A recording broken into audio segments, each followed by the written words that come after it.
Hello,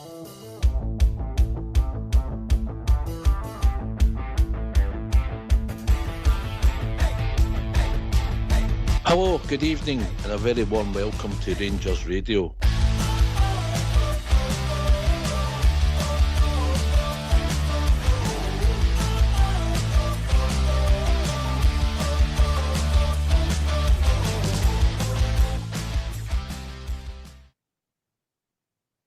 Hi, hello, good evening to Rangers Radio. I'm AK, your host for tonight, and tonight I've been joined by Albert and the legend that is Bridgeman. How are you, Albert? I'm fantastic. How's yourself, mate? Aye, doing fine. Yeah, You on the solids yet, pal? You on the solids? Never after, mate. Never after. I'm made of sterling stuff, mate. Good stuff. Evening, Bridgeman. How are you? Oh, good evening, Alex. And good evening to Albert and to all the techie boys you've got in the background. Good evening. And to all the Rangers fans listening in all over the world, good evening. Welcome to Rangers Radio. Good stuff, guys. Good stuff. Well, it's been a long, hard week for us, Albert. You had first stab at the reaction for the game on Sunday. Do you want to get anything off your chest now you've had time to reflect? Aye, it's just a couple of wee daft things, know what I mean? Everything's been said about the game, and everybody's right. I mean, there's no hiding place for it. It's just a bad performance all round by everybody, the team, the management, the board, everybody. So apart from the fans, as we never did today, but apart from the idiots that challenged Tav, that's out of order. You're coming to that, I know. I just felt that we didn't work out any weaknesses in them. We didn't cover any weaknesses then. We just went in there with our own game plan and thought that was going to be enough. Them, on the other hand, they done our analytical stuff on us, by the way. They just snubbed out the wingers. They just buried the wingers. They crowded out Diamande. Dessers, the new Dessers, has not got the quality. They practically don't even need to guard him because they know he's not got the quality. And I think Clement just walked into it with his eyes shut again, which is not acceptable.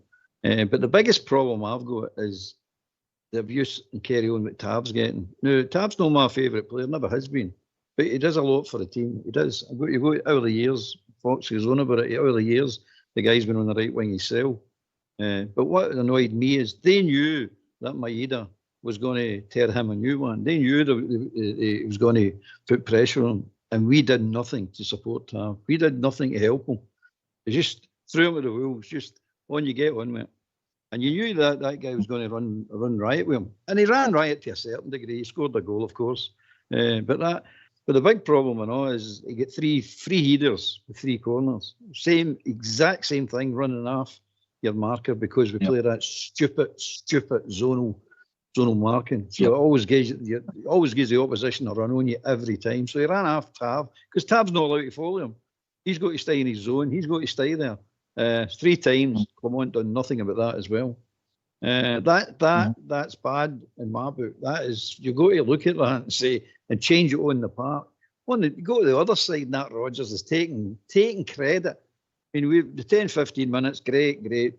Boxed them into corners. They were kicking the ball at the park. They couldn't make 2 passes. They couldn't even make 1 pass at one point, right? And then he's taking credit. We knew that Sterling was on McGregor, so we just moved McGregor. No, he didn't. That's crap, mate. That's him just trying to take credit for something he never done. What actually happened is they scored that offside goal and it spooked them. And everybody's been saying it, and it's true. They spooked them. They fell apart.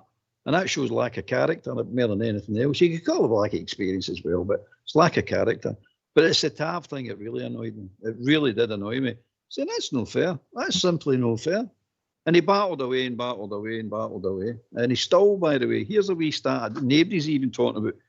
Tav had more touches than any other player in both sides of that day. That doesn't sound like me, somebody's hiding. That doesn't sound to me somebody's no caring and no trying.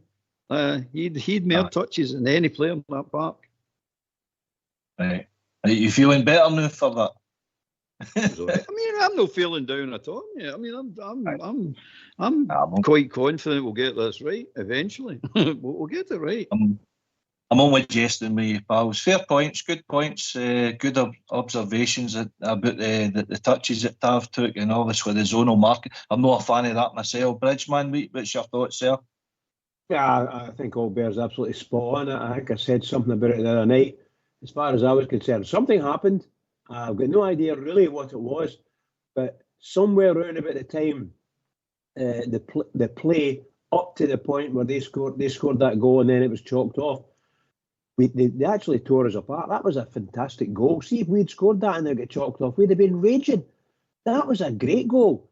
And you know, you got to think, where were Rangers at all? They weren't anywhere. So that ball's come from something like 25, 30 yards out for the Celtic goal, and all of a sudden it's fired up and away they went.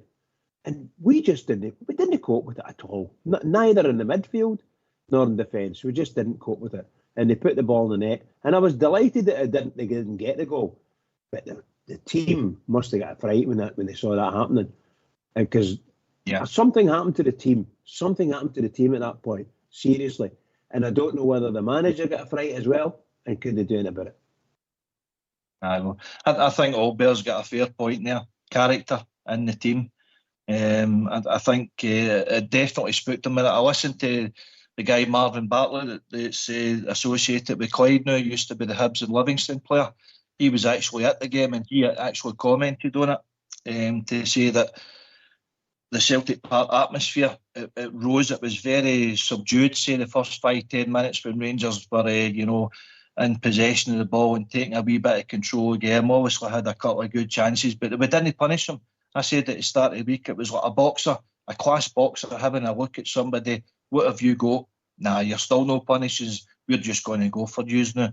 And then when they did score that disallowed goal, Celtic Park atmosphere just rose, and it stayed at that level, and it totally spooked the Rangers team. But no, good thoughts. As far as Tavernier's concerned, I'm in agreement with you, Albert, and Bridgeman. You spoke about it. Bob Gerrard did say as well.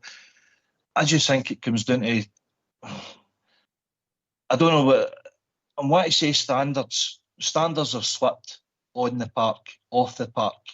The standards slipped with the support as well for this to have personal goes at players, because I think the social media aspect is a big thing right now. It allows every individual to have their say on it. I think that young guy is obviously get hit up about watching our team, capitulate again, and then actually went face to face with one of the players. That's crossing the line for me there. Bridgeman, your thoughts on that before we move on? It's disgraceful, absolutely disgraceful. Look, I understand fans' frustrations. We're all fans and we all get frustrated, and we would like to say certain things, and in fact we do say certain things, but not to the players' faces in that sense. It's not a case of we could have sitting down to a meeting and talk to them and shout at them how you want to in the meeting. This was like a verbal attack, and the guy was, shall we say, it was orchestrated, and it was a verbal attack by the guy. The guy, I don't remember, maybe had a couple of drinks, I don't know, but that was, to me, it was wrong. It was wrong for the Rangers players to walk out into that, and B, that the Rangers club hadn't put any security people out there to make sure that wouldn't happen, because that should never have happened. Never. It just shows you how this, how can I say, I can't get the words now. We're just not prepared. Our preparation for the jobs isn't right there. We're not preparing the players to make sure that when you go out there, you go and do that or that or that, or don't go out. If there's a crowd there, don't go out. Simple as that. Just don't go. Wait till they go out the way, or get security to move them. Something like that. Albert, I actually watched a wee bit of the podcast, Open Goal. Derek Ferguson and Gordon DL were on it, and they were actually saying that this isn't a new thing. It says that this happened back in the 70s and 80s when the Rangers had a bad performance at Ibrox. He says that the players were actually feared to run the gauntlet to go and get their cars, so that this isn't a new thing. It's obviously frustrations have spilled there with the young guy. We can't really blame him, to be honest, but just conduct like that, no, it's not acceptable. I mean, we're all feeling it. What he's saying is, I'm not saying he's wrong. I'm not saying he's out of order feeling that way. It's just, you just don't do it. I mean, I just don't do it. Just it's bad. It's bad, mate. You can't do that to players. I have bad games. I know they're frustrated. You could actually tell them a new one yourself, but it's one of the ones. The thing is you got to remember. I know Tav's kids weren't there, or his wife wasn't there, or anything like that. But they could have been, because I think they go to quite a lot of the games. So you got to say, come on, show a bit of respect to the man. The Rangers captain especially, you don't do that to him. Come on. Aye, could be. Listen, there's actually a wee bit of news broke tonight. We don't know if there's any truth in it or whether it's just rumour or no, but Tavernier could be actually contemplating his future at Rangers here. I believe the Turkey window is still open, and obviously the Saudi Arabia window is still open. I wouldn't blame Tavernier if he did decide to move, but we'll see where that takes us. Just briefly, guys, your thoughts? Well, he's if that's true, by the way, you don't want Tavernier leaving under that cloud. That's not right. He doesn't deserve that either. He's got a legacy there at Rangers. He's an attacking fullback. He scored all 8 goals. He was the top goal scorer in Europa one season. In fact, he's been our top goal scorer on the team, if I'm right, for 1 or 2 seasons. I might be wrong on that. You can correct me. But so his legacy is now getting damaged. And it'd be an absolute tragedy if the boy would get transferred now under that cloud, because he doesn't deserve that. He really doesn't. But there you go. Could you blame the guy for walking away now, for the way he's getting treated now? Shocking, mate. Shocking. Bridgeman, again, just briefly. Yeah, I can't disagree with what Albert says. I look at it on the other side of it. Tavernier has been a fabulous player for us, and that's why Foxy loves him. And there's no doubt about Foxy's admiration for him. And we all see it when we go to the match and see the way he scores the goals, the way he conducts himself. But at that time, we're on the attack. We're an attacking team with an attacking structure, and that's the way it works. He attacks. He likes to attack, and he's one of the best, if not one of the best fullbacks, scoring fullbacks in Britain. And I can't understand what's happened. Nobody can understand what's happened. I blame the loss of Golson personally. Golson's form dropped, and that had a big effect on Tab. But we're not going to go into it too deeply. But I say it's his 10th year, and if something needs to change somewhere in somebody's mind in our board, I'll tell you what I really think about all this. They screwed up completely on Ibrox, and we've left our club and our team with no home. No home. So they can't find some of these guys have never played at Ibrox in front of the Bears or anything. They're expected to turn out at Hampden. All that nonsense. A lot of politics anyway. But for me, that's what's killed us. And we better get back to Ibrox bloody soon, because it might never pick up this season. We might not pick up again. We need to get back soon. Yeah. No, that's led us nicely into the recent pictures that's appeared in social media today, Albert. The Copeland Road updates. 21st of September, I believe we're ready to move in. And when you look at the improvements it's made to the Copeland stand, the cantilever, let's not forget why we were doing it. The disabled guys are going to have a great view under the covers or under the stand of the Copeland. Now, so let's not forget that. We've been away, obviously through no fault of our own, but it's like two league games that we could have been doing, and obviously a Champions League game that we can do in there. So it's would you make the improvements that we see there the day, Albert? I don't know if you've seen the pictures. No, I've not actually seen the pictures, but I said right at the beginning, getting into the season when this all unfolded, that this is just a distraction. It's a bad distraction, but it's a distraction, mate. And we just need to suck it up and go on, mate. It's a mess. It was a total mess. We know that. There was no good at that time. There was no use to going on and on and on and on. But we had to keep focused on what we had to do, and to a certain extent, we did.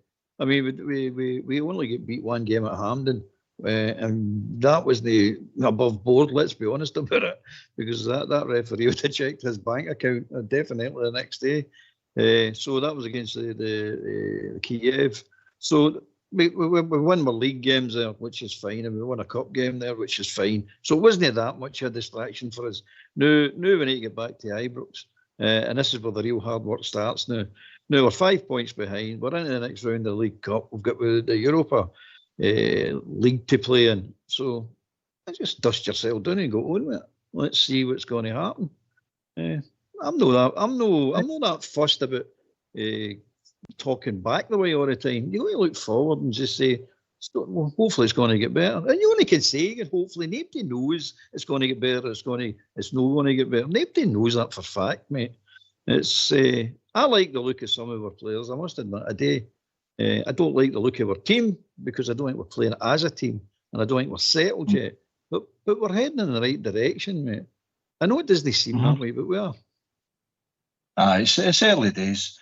It's early days. But listen, this is a phone-in show, Bridgeman, Albert. What do you think? Get the troops in, give their points. Oh, yep, please. Get the troops in. Right, so let's hear from you.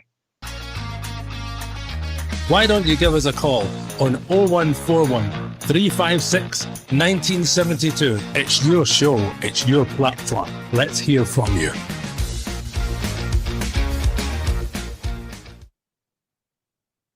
Bridgeman, you looking forward to get back into your seat in the Copland? Well, I was looking at the photos and I was blowing them up, and my seat's still there and it's looking great, and I hope they've washed it and cleaned it. All the other nonsense, But I think what they've done for the disabled people is just absolutely fantastic. Don't take anything away what Rangers are attempting to do for our fans. We can't take anything away from that.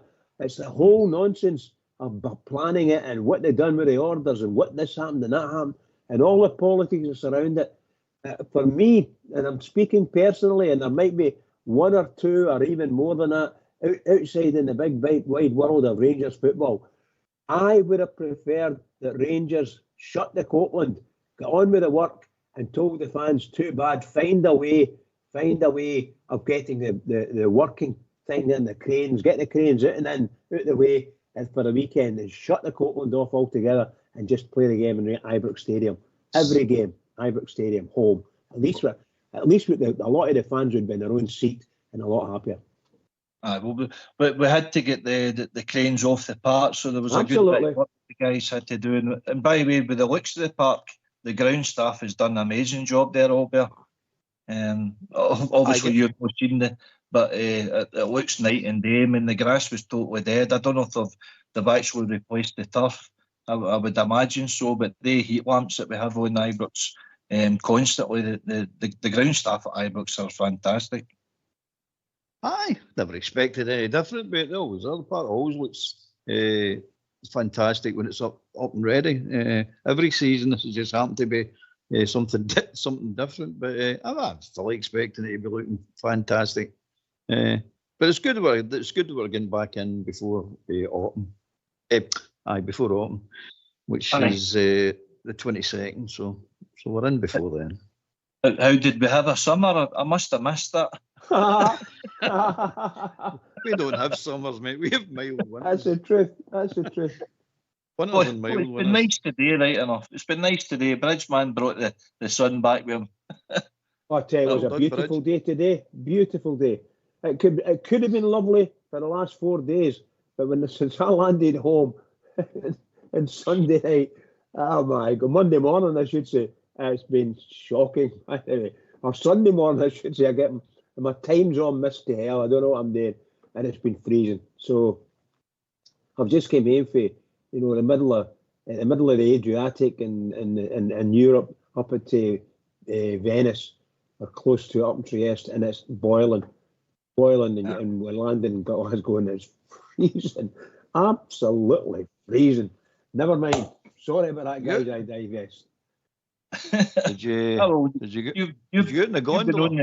Sorry. No, I wasn't in. I wasn't in Venice. I was on a cruise, and the cruises that normally go into Venice aren't allowed in anymore. So they go to Trieste, and they just bus them to the airport and things like that for there, But we came up the coast, all the Adriatic coast. It was fabulous, brilliant. Albert, he was coming off a dinghy and they kicked him back. I wasn't taking him. There's Terry telling us about grass, and I wouldn't Oh, When he throw doubt that his word grass. for a minute. Throw that grass. Well, the Bridgeman's been in a cruise in Europe. I've been to Lanzarote, Albert. Where you been? Hemel Demi? Back Gerdon, aye. Back there. Bellahouston. Bellahouston. We do with some grass there, I'm Bellahouston now, yeah. Well, we're in the middle of the international break, obviously, now, but I believe we've got a B team game coming up, Albert. Yourself and Southside's going to be taking it in. Hopefully, we might be taking it in. It's no certain yet. I'll get a phone call later on tonight to tell me whether Depends it's if a she goer. lets him out. That's true. That's true. That sun shines, mate. I got a job list. It's like a job centre in here. Grass cut, blah, blah, blah. So I hopefully going, hopefully. That'll be the Challenge Cup, is it? Fraserburgh Aye. Capello next Tuesday. I believe tickets are available, so get yourself along to Capello if you're not bothered about watching the international football, Bears. It's Saturday. I think it's Bowness on Saturdays, you know. I've got Fraserburgh here. It doesn't matter. If it's if you're there support it, then go along and cheer the boys on. What about the B team anyway, guys? Are you in favour of it? Can we, we spoke about it, I think GB and Ox spoke about it last night. I thought the Reserve League was a far better, pyramid in Scotland where, you could have at least competitive games. You'd a chance of injured players coming back and getting competitive action.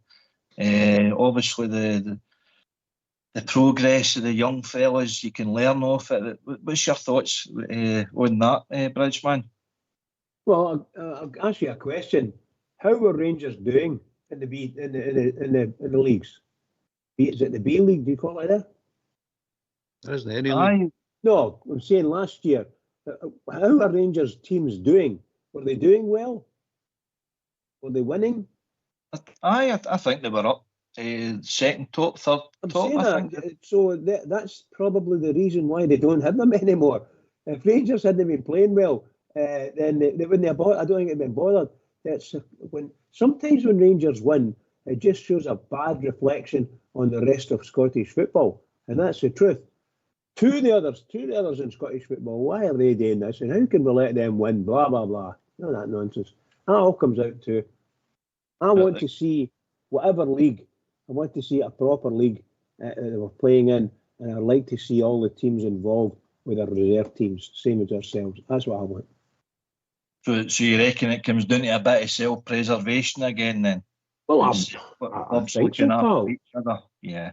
I do think so. I don't know how deep it goes, but my goodness gracious, they've changed everything so many times in order to try and find some sort of happy medium, and they just can't find it. I don't think they can find it anyway, Albert, you see across Europe, you've got Barcelona, Real Madrid, Benfica, Galatasaray, Bayern Munich, right across Europe. They're using this B team method to, develop their youngsters to improve them enough to get a pathway into the first team. Why are we no copying that, Albert? Because we're stupid, mate. That's why. It's as simple as that. No, I mean, it's the preservation. They don't want to do it up here for their own reasons, their own selfish reasons. Most of them, they don't let you know. They'll tell you the face what people want to hear, and they'll give you silly reasons, but they'll not tell you the real reason, best known to themselves. But the bottom line is it's never going to change. The only way it's going to change up in Scotland, I keep telling you, is if the leagues collapse and then some of these teams start going out of business. That's when things will have to change. But up until that time, you've got all these teams surviving, and as long as they all keep on surviving, they'll all keep voting for the status quo and keeping it the same way. It's nonsense. I know it's bad, but you've got to have to see some of these teams going out of existence for anything to change. Then, if enough of them go out of existence, the hierarchy will say, we need to start looking at something, better sponsorship, better structure, better whatever, but seriously looking at it and seriously looking to change. Up until that point, you're getting nothing. It's the same old. Mm-hmm. See, linking that point, talking about businessmen and talking about football men, I'll put it to you guys and the listeners out there, and feel free to have your say on this. In the last, I would say, 6 years at least, we've not had a football person on the board. I mean, Souness has been vocal about it for long enough. I think Walter vacated his seat. We've not had a football person. It's Rangers supporters that's on our board. All guys that have invested heavily in their shares and stuff like that. But as far as a focus, I think we've been overly focused on the business side of things. I think James Bisgrove was driving that. But who was there to question our recruitment on by Ross Wilson, Stuart Robertson, to guide the board as far as recruitment is, and to back our manager, Stephen Gerrard at the time, and then it was Gio. Obviously, Bale had his own free-hitted it himself. Could the board not be better going to likes of, if it's no Souness, if they're dead against him, if it's a Gordon Smith, a Dave McKinnon, I would like to see Davy Weir possibly on the board. Your thoughts on that, guys? You can't overemphasise the importance of the business side, mate. That's what keeps the club alive. Let's be honest about it, and especially in the modern day. Now, the football side, the problem we have got with in my opinion, the problem we got with the football side is John Bennett turned around and talked about the 4 columns as we all keep going on about. But the football column, he spoke about the trading model that he's trying to get to. The trouble with that is he never had any football guys. That's what the problem is. He never had any football guys to take advice. He just thought getting it out to Ross Wilson and whoever at the time would just create this football column, this trading model, this will fall into place. As the years went on, they didn't realise that this is not simply working, by the way, because they're letting players run contracts down, they're doing all sorts of stupid things, they're signing players on fantastic wages, and we have no chance of selling them on because nobody's picking up their wages. So you're creating a perfect storm, which we actually sat in, we're still in it right at this moment, this perfect storm. And that's what Clement's trying to get you out. Party's job. It was Party's job. It now seems to be his whole job, by the way, to get us out of this carry on. Because at the end of the day, he can't focus on what he's supposed to be focused on. And what he get told to be doing is be the manager of the team, first team. That's what he's meant to do, manage and coach the first team. Now he's involved in everything else, trying to get overpaid players off the wage bill. Try to replace players that let their contracts run down and walked away for nothing. He's not getting the money to do it. I'm not making excuses for the guy. I'm just pointing out facts here. He's thinking. A lot of people think what they think about the guy. I don't particularly like his football tactics. I don't particularly like some of his decisions and what he says in some of his press conferences. But that's neither here nor there. He'll learn the hard way about the press conferences as well if he keeps on talking and make a fool of himself like that. But at the end of the day, he gets held apart. Now we're sitting in a situation going, do we need a football guy on the board? You got to ask yourself, of course it would. It wouldn't harm as much. It would probably benefit us. But who do you get? When do you get them? Where do you put them? What is his title? Blah, blah, blah. So you go on, so it goes on. What's he going to be doing? What's his responsibilities? Is anybody going to listen to him? Is there going to be a conflict of interest with him and the manager? All these things need to be taken into account. I don't know. They know what they should be doing. Is sending a couple of their board members out to look at other clubs, ask to get access to other clubs and look at why they're doing it. And I'm not talking about your Real Madrids and all that. That's a waste of time. The guy I like a lot. I'd love him to be in our club in some capacity. But he owns and runs Crystal Palace. There's a guy Parish. That guy speaks, everybody should listen. He really is. He's a real deal. He is the real deal. He's the chairman of Crystal Palace. Speak to him. Even speak to that clown that's on Top Sport, that Jordan guy. Speak to him. Simon Jordan.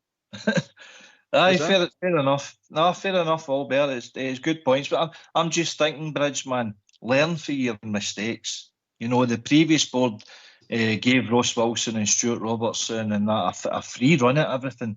Whatever they said went, and that led us down the merry path or the bad path. Basically, all the good work that was done under Gerrard when King was our chairman, there was a lot of trust there with Mark Allen's recruitment, and things seemed to be going along nice. we heard Gerrard after we lifted the trophy. You know, he was beaming. We talking to Chris Boyd, McCoist, and Walter was there. Souness was there. He said his very words were, "You've got to fix the roof when the sun is shining." I've had a meeting with the board. They're backing me, but they didn't. Your thoughts, Frenchman? That is exactly. That's just one of the saddest days I can remember at Rangers when we lost Steven Gerrard. I went there when he was coming in, and what a reception he got! Absolutely fabulous, and the fans loved him. I don't know whether in the background he was actually doing anything wrong, but maybe some rumours going in there. But I just don't. I still can't go over it. I'll never get over it, and I'll never forget it. We lost. We actually won. We actually won Gerrard and got him to come up to Rangers, and then we lost him. And I cannot believe how it come out of it. And he wins as a 55, and then we actually a reward for it. We actually lose him. Maybe with some dislike at the political level, probably somewhere in there. But nah, I think I would absolutely love it if we brought in somebody who's got a bit of good experience and background and good experience from the administrative side of the leagues. And I would go, for me, I would love it if we go for Gordon Smith and get Gordon in and let him spend 2 years finding out what's going on at Ibrox within there and being an in-betweener and see if we can get some ideas in and get it sorted out. So a wee bit of support from the player side into the board side. I would love if they could do that. I think he's a smashing character and he's well supported in Scottish football. And he used to, what can we say? Gordon Smith was Gordon Smith, a bear. And I'd love it. I'd love him to be there. Aye, listen, it's just my own thoughts on it. People might agree, people might disagree on it. Gauge your thoughts on it. But I just look at the other well-run clubs, the massive clubs. Your Man United had Bobby Charlton there for years. Your Bayern Munich, Franz Beckenbauer there for years. You had Johan Cruyff at both Ajax and Barcelona. Walter was there in our boardroom. You need somebody with a cool head there, but also somebody with the pedigree and the credentials and the character to say, oh, hold on a minute here.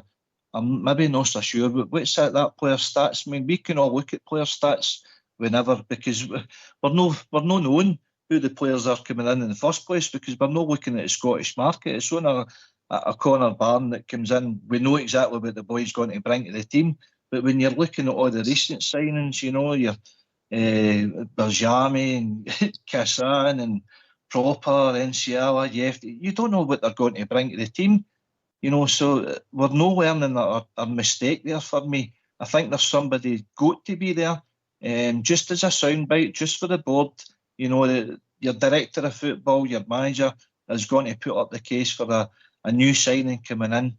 But I think the board also need to go, well, what's your opinion on that? And then they can make the business decision to go after that player and what sort of contract and money we're going to give him, Albert. What do you think? Aye, see, take it back a few steps first before we get to that, but if you don't mind, the biggest mistake everybody keeps saying is when Gerrard won 55 and he wanted to strengthen the team and we didn't give him the money to go and strengthen the team. Now, that was your man Parkett said no. Later on, if you remember, I think it might have been the following season, Kent and Morelos asked for huge wage hikes and he said no to that as well. And he was quite right to say no to that, in my opinion. But anyway, back to the Gerrard time. The biggest mistake they made there wasn't no backing them. The biggest mistake they made there was no selling Kent and Morelos. What they should have done then, and learned from the mistake, that mistake was that, no backing Gerrard. They should have took Gerrard up to the boardroom and sat him down and went, look, you're wanting to buy Joey Veerman and a couple of other players and a shot at the Champions League. That's very short term. If we were normal circumstances and we didn't go through what we went through the last 10 year, 12 year, I would have said aye to you. But we went through that. So what we're doing now is building the club, not just a tournament. It'd be great if you get into the Champions League, get the money, blah, blah, blah, but that's not going to build the club. So what they're saying to him is they show him upstairs and says, look, we're selling Morelos, we're selling Kent, and anybody else they wanted to sell. And the money you get in after that, that's the money you're going to get to reinvest in the team. And if you want Joey Veerman now, go and get Joey Veerman because the money's there. But you can't have both. That was just crazy. You can't have both. What actually happened is we didn't get Joey Veerman and they didn't sell Kent Morelos, and Gerrard went in a huff because he's like, I'm not getting back, I'm not getting that. If they'd have sat down and explained it properly, that's the lesson they need to learn. Know the fact that they didn't get Joey Veerman or didn't back Gerrard. They didn't explain to Gerrard the whole situation, what the overall plan is, what the vision was. They just, and then everybody jumped on the bandwagon saying, they didn't back Gerrard, didn't do this, they didn't do that. They didn't do it for good reasons. I mean, I know he gets a bad rep as well. He's quite right, because he's the man that's signing the checks, and most of the time it was his own pocket was coming out. So he's saying, no, we're going to do this right. We're going to build the club, but nobody wanted to hear that. Everybody wanted to, the Champions League. Van Bronckhorst come in, and the first thing Van Bronckhorst did gets us into the Champions League, and the first thing he says is, and this is the thing that went against him, and that's when it all started going pear-shaped. The first interview you go at, one of the first interviews you go at, he turns around and says, the squad's not good enough to compete in the Champions League. And the squad went in a bad mood because he said it. It turns out the guy was spot on, absolutely spot on. So what he was trying to say is, calm your expectations down here, by the way, because we're not one league ahead. We're about 4, 5, 6 leagues out of our league. And that's what we're trying to compete with here. But the players didn't like it, and everybody went in a huff, and then we just proceeded to get totally tanked all over the place, if you remember right. So at the end of the day, you look at it and say, where is the mistakes? Learn. You're saying learn. Everybody's saying learn. What are we learning? What lesson are we learning? It's all right saying we need football men in there, but first and foremost, you need to learn the lessons of what you should be doing and what you shouldn't be doing. Let's get this person in, let's get that person. It's not the time for that yet. First and foremost, you need to sit the board members down, send people out from the board to look at other clubs to see how they do it, and then try and get a vision from that to see if any of it's any good to your club.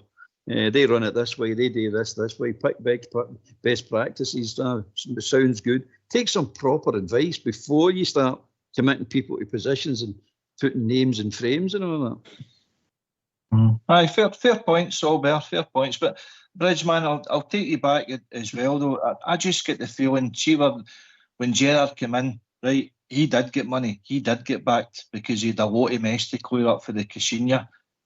So I believe Gerrard spent in the region about £40 million over 4 transfer windows, right? But the problem with Gerrard, talking from his point of view, is he get very little for the next 3 transfer windows, I think it was. And by that point, we were actually doing very well in Europe. We were qualifying for the group stage, something that we hadn't done for a few years when the back of Caixinha at Progress Nethercorn. And then we were actually getting out the group. So he's looking at it from his selfish point of view. Listen, I'm generating a lot of money here through the European competition, something that you didn't legislate for. Why you not give me money? So, but Albert might be right. They might be looking at for a business point of view. But then you go into Gio yourself, and he's telling you, listen, for me to compete in this Champions League, I need to improve this squad. But instead of that, for me, in that timeline, when I think about it, I think that James Bisgrove then puts his penny worth in, saying, no, to grow the commercial side of Rangers, I think we need to be doing the Blue Sky lounges. And then I think Enmison House came down the line. So rather than giving Gio the money, the proper money to invest in the squad, we put our money elsewhere. And I think that's where the big mistakes went. What's your thoughts on that, Bridge?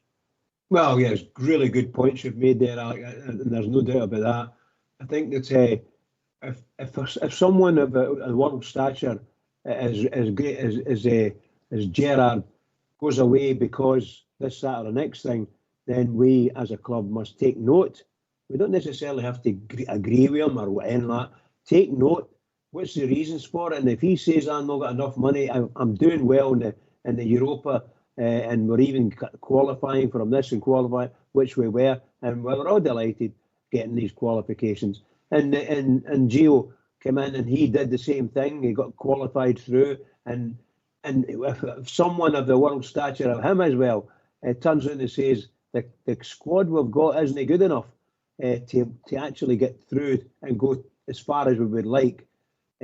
So from an equivalence of how far we get in the Europa League, if we could do that in the Champions League, your treble, quadruple your money, then, that would be brilliant. But the club took those decisions that you're talking about, and they decided to go the business side of it and say, well, we want to do this, that, and the next thing, and we need the money for that. So something's got to give, and I'm afraid it was the players. However, we've borrowed money, and we've done all these things, and we've ended up with a squad that people didn't like, and we're still complaining about some of the players we've got. We've got players in there that, shall we say, weren't earning the monies they were getting paid, and others that just never earned it. So what do? We can't get rid of them, so we play them and we hold on to them so long. The better players, we never got a penny for them, and they were allowed to go out the door. But we were glad they went out the door, because that got their wages off our wage bill, and so on and so forth. So it's just a bit of a mess all round, and we ended up losing two world-class players that came to manage Rangers, and we lost both of them to decisions by the board. Simple as that. Yeah, fair enough, Bridgeman. Good discussions there tonight, guys. Anybody want to phone in? So let's hear from you. Why don't you give us a call on 0141 356 1972? It's your show, it's your platform. Let's hear from you.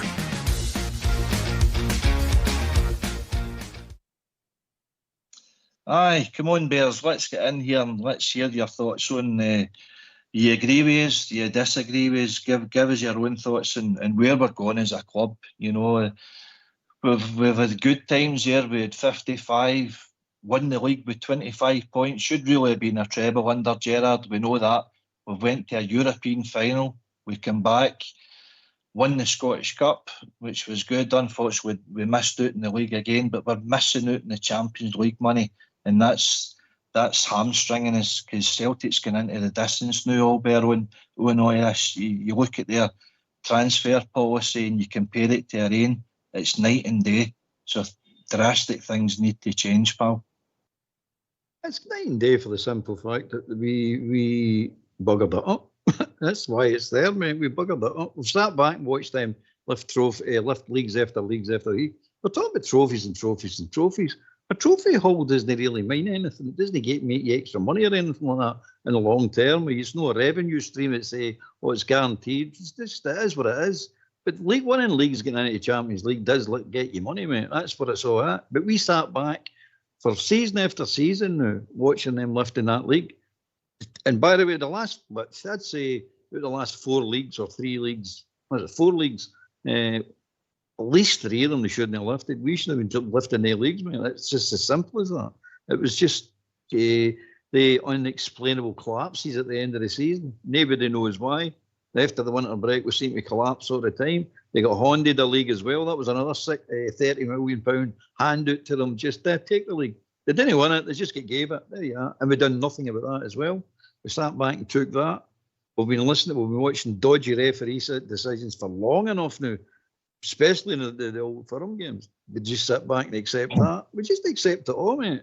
And it's our own fault for allowing it to happen. We just sat back and let it happen. If we have to hold a gun to the SFA's head, it's time we started doing it. Because at the end of the day, they need round the Rangers for Scottish football to survive. And if we've got that sort of power, you should be wielding it. But we're sitting here worrying about silly transfers and giving money to players that shouldn't be getting the money they're getting, but they are getting it. Now we've got a problem trying to get rid of them. Good example is Hadji. There's Hadji. I keep hearing about this boy Hadji. Get him into the team. We're playing out there. Get him into the team. It's not nonsense, mate. The boy's career's finished. He's done. He's finished. He's never coming back for that injury. Not any great state. I heard people talking about the European Championship. The only reason he's in that squad is because he's there. It's just his name. I watched the games he played. He was crap. And I'm looking at him going, he's garbage. He's finished. He's finished as a football player. And proof of that is nobody's coming in for him. Nobody. If he's the player that we all think he is, and we should be playing him in our team, there'll be queues of clubs coming in to get him. Oh, great player, we want him. We're going to get him for a decent price. He's available. No, not one team come in for him. And that tells you everything you want to know. He's finished as a player. And I fear Danilo might be doing the same route here. I don't know about him yet, but I'm fearing for him as well. So there you go. No, This is the crazy decisions we're making. And we're all jumping on the bandwagons and shouting and bawling about this, that, the next thing. And Hadji been one of them. That shows you the incompetence what's happening in the football department for years, mate. And so we're in this situation, and it's self-inflicted, mate. Now we're trying to rectify it. And we have to rectify it. There's no choice, mate. We've just got to shut this up and take it. But Albert, that's what I'm meaning. See the likes of the recruitment, Hadji, not so much Hadji right enough, but see when you see Roof, you see Hollander, you see Ryan Jack, they're all injury-prone players. Aaron Ramsey spent a fortune on him. Why did Arsenal get short him? Because they knew it was done. Juventus take him for £500,000 a week. It wasn't getting a game, and then we take him for whatever. I don't know what we were paying him, but it wouldn't have been buttons either. All these things are needing to get questioned, but none of the board members had credentials to question the recruitment of Ross Wilson. And Stuart Robertson's banging him up saying, you need to trust Wilson, and Pat's got to listen to him, so he's signing the cheques. So collectively, between them all, they've put us in this position, and that's where we've not been prudent. For businessmen, for intelligent men, they've not been running a football club. Well, none of them have got experience of running a football club, for starters. So start helping yourself to help the club. That's what I would say, Bridgeman. Yeah, 100%.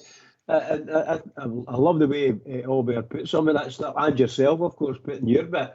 I've got the same feelings as yourselves, I must admit. I'm a bit more severe in my mind. Maybe I shouldn't say anything, but if it slips out, please forgive me. But in my mind, Rangers are nowhere near tough as a club. Nowhere near tough. And from the position we have in Scottish football, right at this moment, or maybe in this last few years, we're the second best club in the league, the second biggest club in the league, and so on and so forth. But that's really and truly a bad taste in my mouth for saying that. We are the biggest club. We know we're the biggest club with the biggest influences. But positionally in the league, we're the second best. And that's for season after season. We need to do something about it. But we're not tough enough, because the authorities will come down and the authorities will change certain things. And the changes will always suit one club. And we will be left. We've seen it season after season when we put suggestions forward for improvements in the league. All they do is publicise what Rangers want us today, and then they say no. And Celtic don't make any contribution to it at all, because they know the league and the SFA are going to make sure that they're okay and everything. Just like you mentioned earlier, it seems that they're getting handed this and they're getting decisions here and there. That is bad for Rangers. Rangers really need to be in a position to stop that. I don't know how they're going to do it, because it's all high politics, and we might never have the influence to be able to do these things. But I don't want Rangers to be doing anything at all that's anti-Rangers. So for me, the very first thing I do is no more away fans from them at Ibrox. Just shut it down and never do it again. Never contemplate it again. And work your way through it, or fight your way through it. And that will show a bit of iron. There's nothing else we can do other than that. That's probably the only thing we can do. But other than that, I just like the way you guys spoke and what you said. Aye, it's all about opinion, Bridge. Everybody's got one. There's strong feelings on the club, and of course there is. It's the club that we love, but we've got to get our own house in order before we cast aspersions elsewhere. Albert, I know what you said there. about trophies and it's the main championship title. Of course it is. That's the one that we want. But we look at that honours board and all the trophies that we've won and all our records, they're starting to disappear now, Albert. Seen my dad today, he's in his 70s, he's seen loads of great Rangers teams for the 60s right up to today's, and it's a shadow. That's not a Rangers team you're seeing out there. No, they're out there with the colours on, of course, there, and the crest is on, but quality-wise, what you're looking at out there with no fight, no endeavour, no passion, petrified to play Celtic, capitulate when we lose one goal. It's heartbreaking to watch, Albert. It's no good, mate. We know that. It's definitely no good. But it is what it is. We are where we are.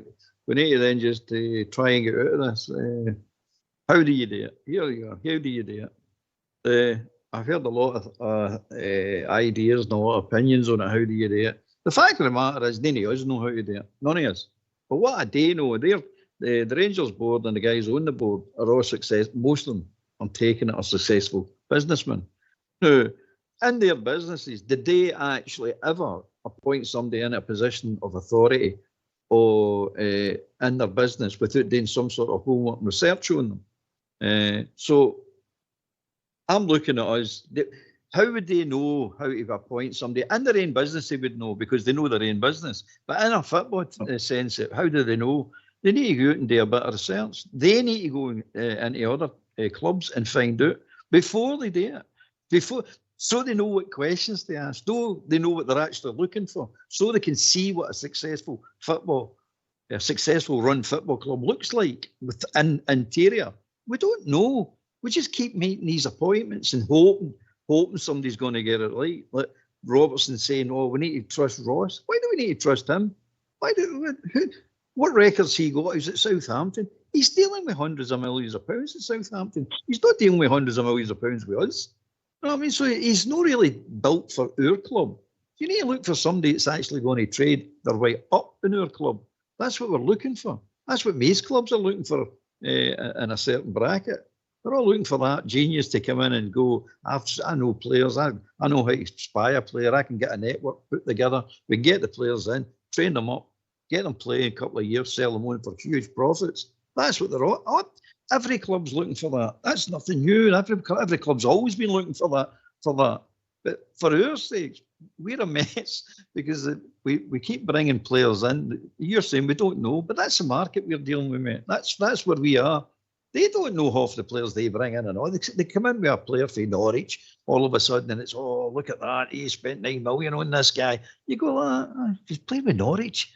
I mean, come on. They get relegated. Play with Norwich. And you're going, what's the big do hullabaloo like that? The Japanese guys they brought them in. Nobody's ever even heard of them. They all hit the ground running. That's pure luck, man. That's got nothing to do with skill. That's just pure luck. Sometimes you can get lucky, and they happen to get lucky. They turned out to be no bad players. We bring players in with histories. You look into the player and you go, he's got a history of injury. We sign him. It's madness. Oh, great big player, lovely technical, but he's not got much speed. I'm sick of hearing this nonsense. We must have signed every midget that can't run in Europe, by the way. They can't be anywhere out. Well, we've got Redvan. But you've got them all. Rask, you've got Rask. Look at them all. They're all midgets. Hold on. 3 points in to go back to you about the current board and the previous board. The current board employed a guy there recently, marketing director, I think he was. He's a Celtic supporter. Who done the due diligence in that appointment? That was another embarrassment. The second one was James Bisgrove, one involved in the Australian Ange Fest down in Sydney. Who was on the board to tell him, no, that cost us millions in compensation. And the third one, Ross Wilson, when he was Southampton director of football, actually had £64 million worth of players out on loan who their manager at the time considered not good enough for their first team, but Stuart Robertson goes and headhunts him to get him up to our club. He has caused nothing but carnage and squandered millions in our club, Bridgeman. Ross Wilson. Forgive me, my memory's shot to pieces sometimes. Was it not Ross Wilson when he was at Southampton as a sporting director or a football director? Was it not him who was buying a lot of players off Celtic? I think he bought about 3 or 4 players off of Celtic for quite high money. So Celtic, sorry? I think you're probably right, aye. Fraser Forster, Van Dijk. There you go, you Armstrong. know. So a willing purchaser and a willing seller. And look, we must look at, turn your head sideways when you're your biggest competitor. Virtually every season, they will sell a player for something like anywhere between 17 to 25 million pounds every year. They might sell 2 of them. Yeah, we, for some reason or other, we can't bring MD in and say, well, year, a season or anything at all. They brought that young lad in, Frimpong. My goodness gracious, he was hardly here. It seemed like it, and he was gone for £10 million or whatever it was, £11 million over in Holland somewhere. I think all of a sudden they're in it. Don't believe Germany, these figures, mate. Leverkusen. He's There you went go, to whatever it was, done you know. very All well. I'm saying is that they've got no fear. They like in the markets, and they sell whatever they want to sell, and when they sell it, for whatever reason, they've sold it. And the published, they're telling us they got £10 million for it. I don't know, they get 10 pence, but the figure is they got 10 million. I'm using that loosely. I don't know how much they got from, but so Van Dijk comes in and he plays 2 seasons and he's gone. Southampton, I don't know how much they got for him, and 17 million or something like that. So it's all there in front of us. We have never done that. We did in the last 2 seasons with big Bassey. I've seen that. Yep. We can do it. We can bring the players in and we can sell them when we want. But for God's sake, the last season or so, we brought some in and we just keep them and keep them and keep them. It's a nightmare. I can't shut my mouth, so I'm not going to say too much more. Aye. Well, you've got a point there, Bridget. I think that we've been a basket case as far as transfers have went well, but that comes back to my point where we didn't have anybody qualified on the board to question our recruitment in the first place, and we still don't. So we need to start learning our lesson on this. You know, we've got Niels Coppin there, and we've got Philip Clement as the new regime in management for the football side, and we've got no idea if these players are going to come in, and they've been good. I mean, Cortez we've hardly seen. As well, Diamande, question marks are starting to come over him. Barron, you would say, aye, okay, he looks decent, but he's a project, he's a development player really. Bajrami, sorry, we've not seen yet, but by all accounts, he could be the number 10 that could unlock the door up front. Inciala's a project. Didn't get a game. AC Milan, is he going to be good enough for our team? Who knows? Yefty. And Igaman, get the teeth in there. Igamani looked okay, but again, we've hardly seen him proper. I'm not impressed with at all, Albert, with what I've seen him. What one are you impressed with? Proper, my last one. All right, proper.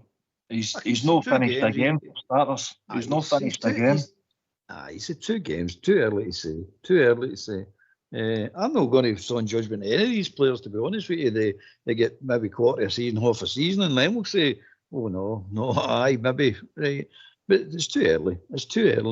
The trouble upstairs is they don't even know the question to ask, by the way. They don't even know the vision they're wanting to go to, or the direction they're wanting to go. They say they want to win this, they want to win that, they want to get the Champions League. That's easy.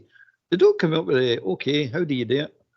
Oh, we just beat Celtic. Okay, how do you do it? Come on, tell us how you do it. That's their problem on that boardroom. They don't even know to ask the questions. They need to go out and find us and look at other clubs to find out what's happening here and how to do this properly. Because at the moment, we don't know how to do it. At the moment, in charge of our football department is Clement and Coppin. There's nobody else. It's them 2. And who they report back to on the board, I don't know. I've not got a clue, mate. Who actually rubber stamps these signings and says, right, sign the checkbook, buy them, get them, bring them in on loan, spend the money? I don't know. Nobody knows.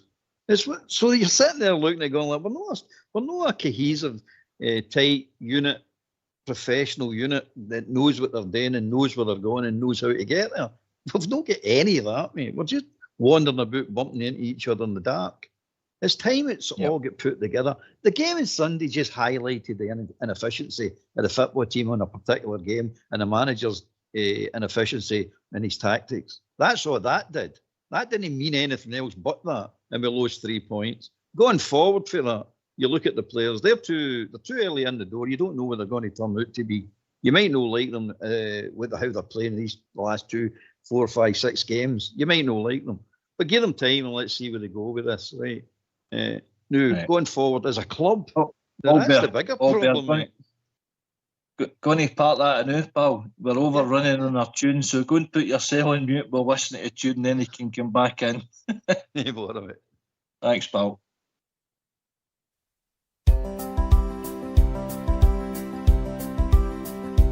Ever since I recall, I have followed football, and ingrained in my heart are the Rangers FC. Through good and the bad, times of happy or sad, it will always be Rangers for me. For when I was a lad, I was led by the hand down the Paisley Road West. I will never forget that beautiful sight of the red, blue and white. From that day I'd be Rangers for life.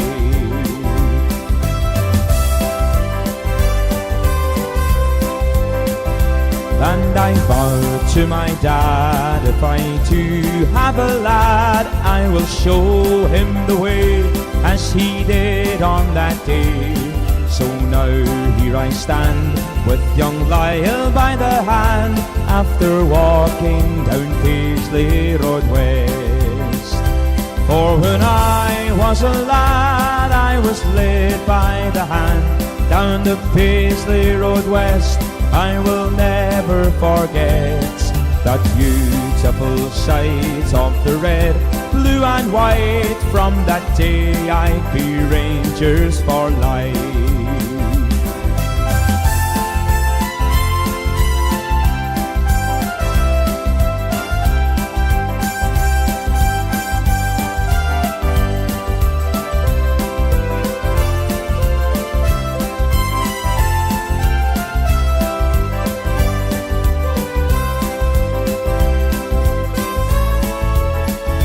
There's a great sense of pride that I feel deep inside when I'm watching the Giles with my father and son. And it's sure safe to say, at the end of the game, win or lose, we will all follow on.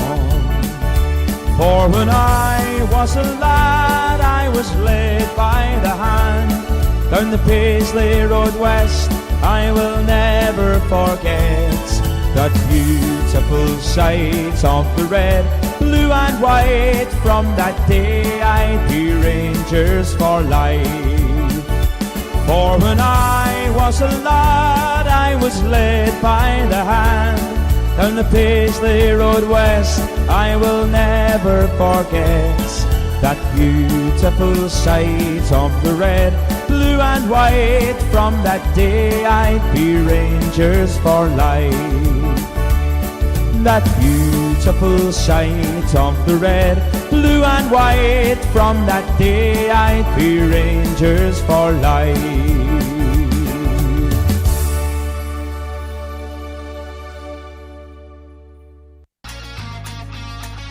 Why don't you give us a call on 0141 356 1972. It's your show, it's your platform. Let's hear from you.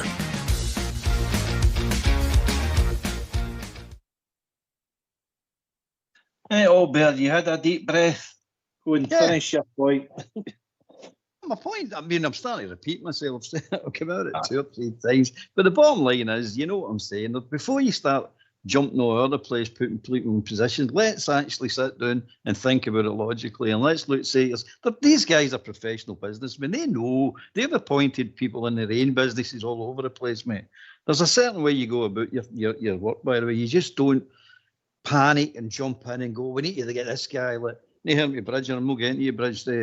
Like Gordon Smith, throwing that name in, or any other names for that matter. And we can't do that. We can't. We just take a step back, think about it. We need to get some.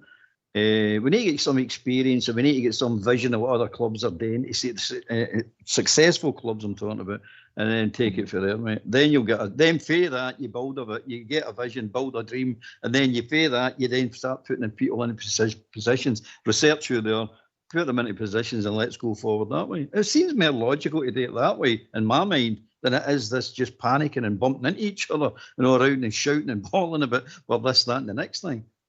Aye. I agree with a lot of that, Albert. Cool heads at this time. That's what we need there. Okay, Absolutely. can I just say something on that? To be perfectly honest with you, Rangers have been stumbling from a senior management perspective for a couple of seasons now. And Absolutely. we have never replaced Stuart Robertson. We've got no leadership in our board. No leadership. At the present moment, we don't have a CEO. We've never had a real CEO. We've had a marketing director made up to CEO, but we don't have a CEO. You look at some of the CEOs that are running around Scottish football, they're real tough businessmen, you know. I mean, real tough guys. So as far as the football is concerned, we don't appear to have one. And I think we need to get a chief executive officer that knows what he's doing in Scottish football, that is, you know. I don't know where they're going to get him, of course. I've got no idea. But we really need somebody that's going to be our figurehead from a football perspective. But Bridge, on that point, Stuart Robertson, I was glad to see the back in, but I think we've got somebody in the pipeline ready to step in at CEO. Oh, excellent. But anyway, Well we'll be joined with Smith. Good evening, Smith. Hi, how you doing? You all right, lads? I just thought, I just think we need listen to the show, and it's really good debate. I'd like to see somebody like, I was on the other night, I was saying Rangers guy like Dave McKinnon or something like that, you know, coming onto the board, or you know, certainly a Rangers man and a footballing guy who can advise the directors, you know, it's who's impartial, who's no part of the footballing department. Because we need to cut out the mistake. We can't afford mistakes. And unfortunately, the type of business football is, they're inevitable. So you really got to do everything you can to sort of eliminate that. You know, it doesn't matter how many, who's signing players. It's going to be hit and miss. You're only a certain amount of them. A percentage of them will be a success, and a percentage won't. And I'd just like to see a footballing guy in there advising the board. Do you know what I mean? I heard your call the other night as well, Smith, and Dave McKinnon. I think he was actually the CEO down at Kilmarnock. Obviously, he's got a pedigree for the job. You know, he's an intelligent guy, but he's also got the history there. They actually wearing their colours and the demands that place is on the players and the manager and the whole club in general. So that could be a good shout. My main shout is probably impractical right enough, but Davy Weir is another guy. He's a bit younger, obviously, but he's in a right good job doing in Brighton now. But we're just trying to bang our heads together and look for solutions rather than just constantly scattergunning and finger pointing and blaming people and looking for people to be sacked and all that. I don't think that's the way to go, whether we like it or whether we don't, Albert. No, it's not the way to do it. I mean, eventually people will go and leave just naturally. That's the way it happens in business or businesses.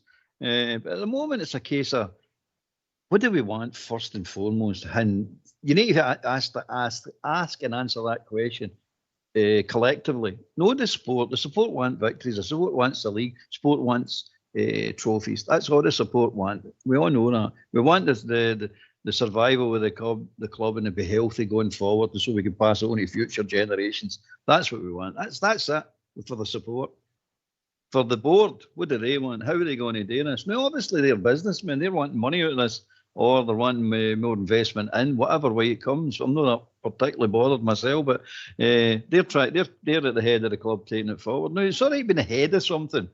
You really need to know how it works. You really know what's the best thing for the club. Now, as Smurf said, players, for example, are hit and miss. They're hit and miss. Oh, we're going to make mistakes. That's a fact, mate. It's just minimise the mistakes. That's what you're looking for now. It's just get some right, you'll get some wrong. That's just the way it's going to be. That's the way it is in football for every club. Not just us. We just seem to be in this dilemma at the moment. We're running around chasing our own tail. People say things happen, like stadium happened. We get beat over there. We get well humped over there. We get kicked out the Champions League with dodgy refereeing decisions. Blah blah blah. So it goes on. Last season we should have won the league, but we didn't. We collapsed. Why did we collapse? Nobody comes up with the answers to these things. No, the solid answers they say. And I know the supporters have got their opinion on it. And you know yourselves, there's no right or wrong opinion. Everybody's got their opinion on it. But it's the professionals I'm looking at going, you need to know why that went wrong. Because if you don't know what went wrong there, you can't fix it. So there's a fair chance that you're going to stumble into it again in the future. So you need to go back to that point and say what happened here, right? And if it is players, your signing strategy should come out of that, saying, well, we need a particular type of player to do a particular job. Now at that point, then you get into your CEO, then you get into your sporting director or your director of football, whatever you want to call them. So you're looking at that and saying, right, where is the vision? Where are we going with this? We'll find out what's wrong. We've got a problem. We need to solve the problem. How are we going to solve the problem? Who's the right person for it? It might be the guy McKinnon. I don't know. But if it's McKinnon, then he needs to come in and tell you, this is the problem. Do you know how to sort it? I know how to build the football department now and take it for there. But at the moment, it's all just knee-jerk reaction, and we're all sore because we're fed up getting beat with that mob. Let's be honest about it. That's the driving force behind it all. We are just sick to the teeth of this nonsense that they turn up, they just win, and then they either walk home for the rain, going, they walk out ours, big smiles, big cheesy grins, that was no bother. That was pretty easy, and we're making it that way. Now the team itself needs to come together. Now this defeat might be the catalyst that brings them together. You've got to take some hard lessons in life. You know that yourself before you can actually get sunshine back into your life. So this might be a harsh lesson for that team. And also the reaction of the supporters when they come out that ground. I mean, that must have been a shock to some of the new players going, oh, good grief, man. I'm just here and look at the way I attack. This support's attacking us. I'm not condoning it by any stretch of the imagination, but it is a sobering thought and a sobering sight to see getting confronted like that and saying, we're not accepting it. Right, Isa. Come on now. I'm away. Right, man, would you make a Smurf's point regarding the board? But I think we've sorted the board now. Briefly touch on that. How are we going to sort the manager then? The manager? Oh my goodness. Yeah, why don't you throw in a difficult question then, eh? Seriously. Look, we have to, as a fan group, we have to either accept the manager or not. And if we're not, then we have to try to do something about it, influentially speaking, of course. But what we can't do is do some of the things that we just mentioned there about attacking players verbally. And that could have easily been, it could have ended up physical as well before long. And we can't have that. I said it 2 months ago. We can't have, or even 3 months ago, we can't have fans at Ibrox booing the players off the park. We can't have it. I don't care what happens, the board need to get that to stop. They've got how to do it, and they have to do the same here with us.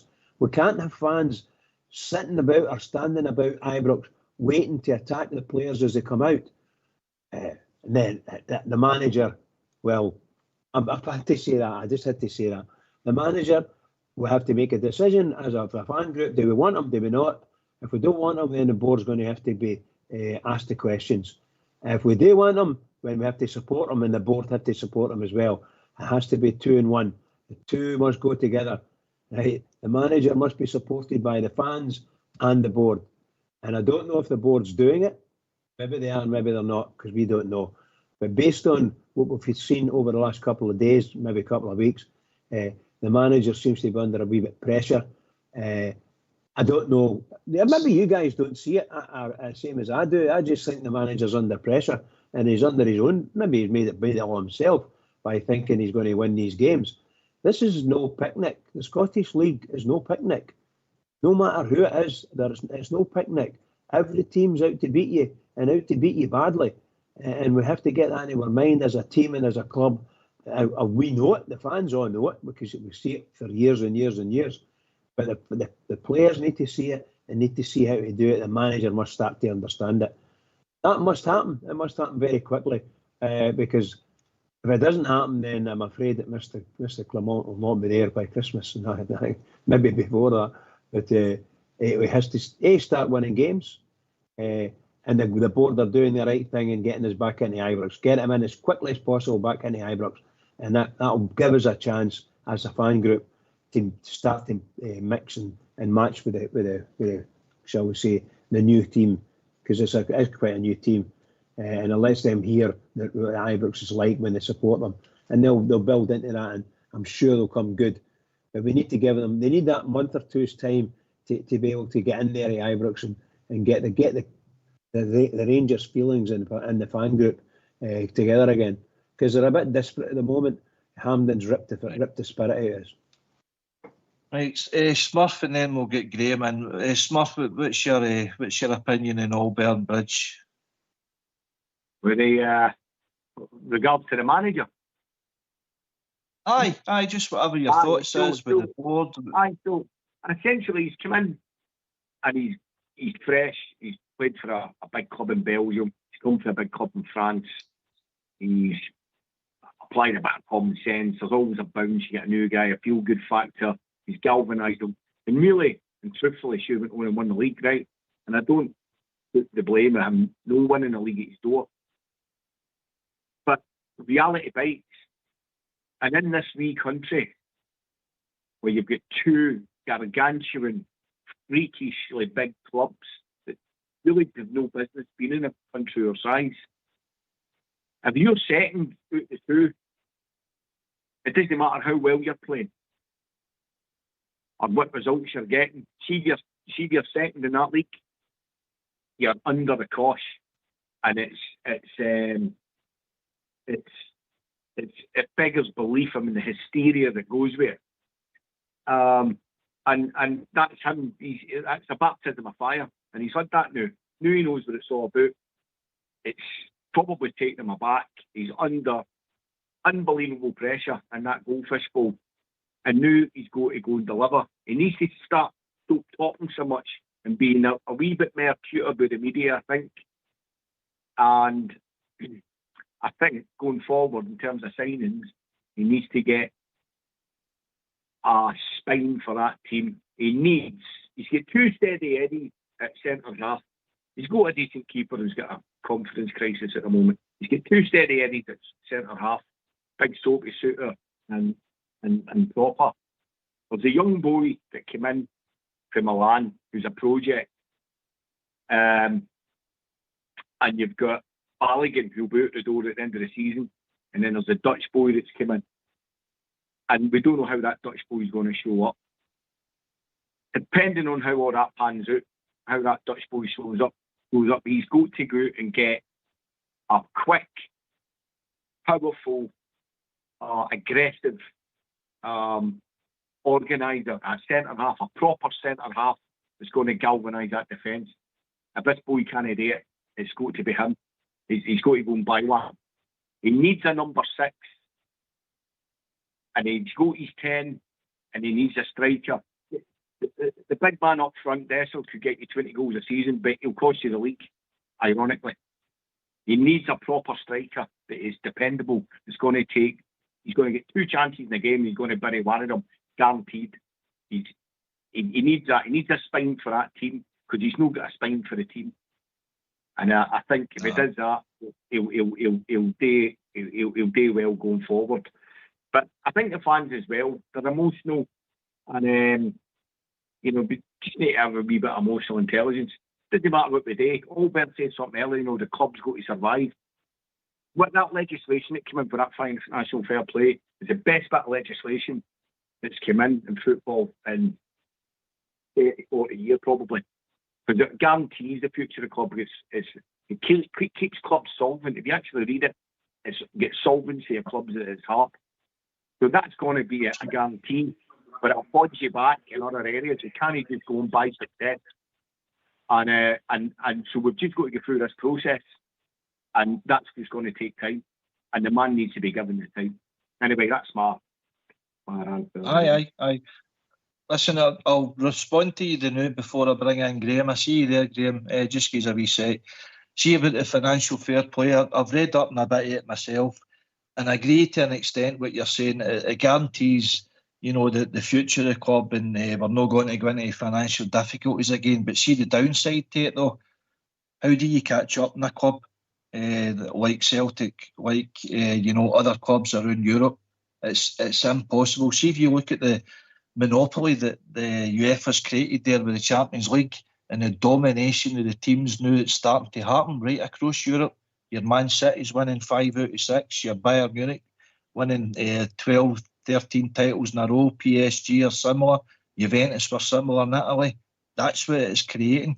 How does the likes of Newcastle have got owners there now? They're the richest owners in the world.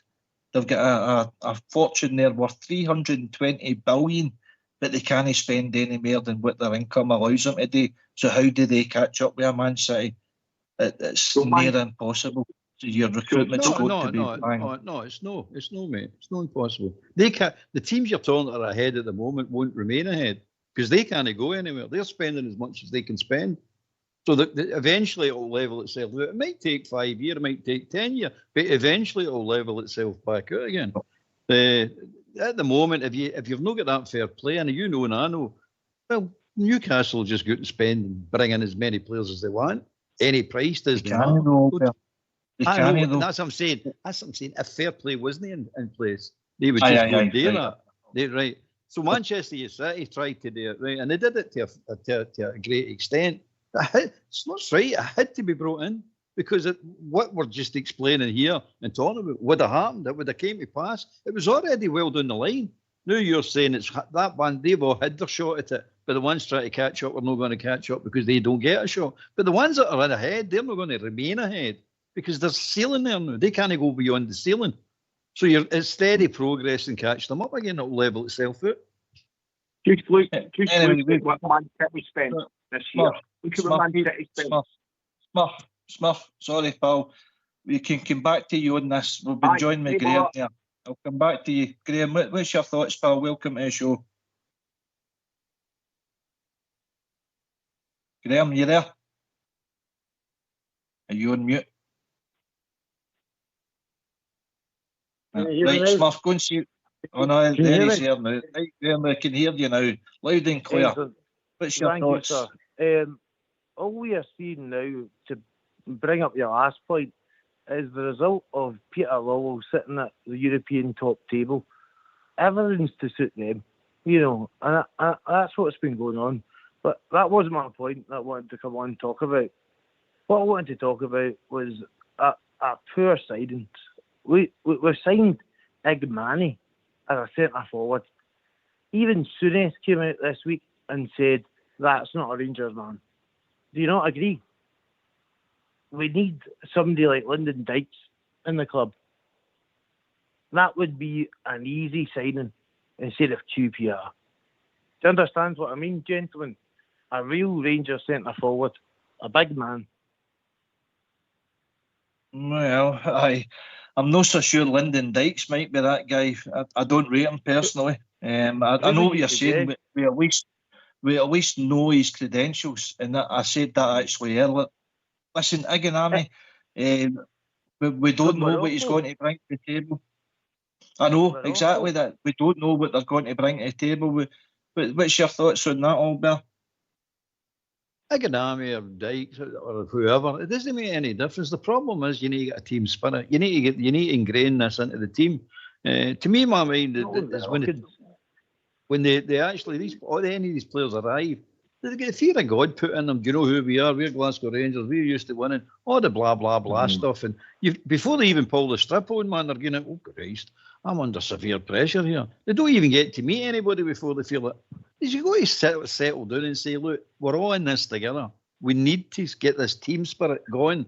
That defeat Sunday should galvanise them and bring them all together and go, if we don't stand shoulder to shoulder, we're all going to get picked off one at a time here. So let's all get together here. Let's start getting a team spirit together and let's start working for the club, working for the support. And we all support them. You need to get behind them. That's that. But to say Iganami, as soon as saying Iganami's not a Rangers player, we don't know that. Give the guy a chance. We don't know that at all. Lyndon Dykes. I'd agreed with Lyndon Dykes when he played for Livingston. I thought he was not a bad centre forward when he played for Livingston. I thought he was at his peak then. But since he's went to QPR, I don't think he's any improvement in what we've got. Well, I think you're right. We've got to get behind the team. The scenes that we saw when there's young children, and people barreling over them to get to Philip Clement. I mean, what a manager to stand there and talk to the people that were being abusive to him.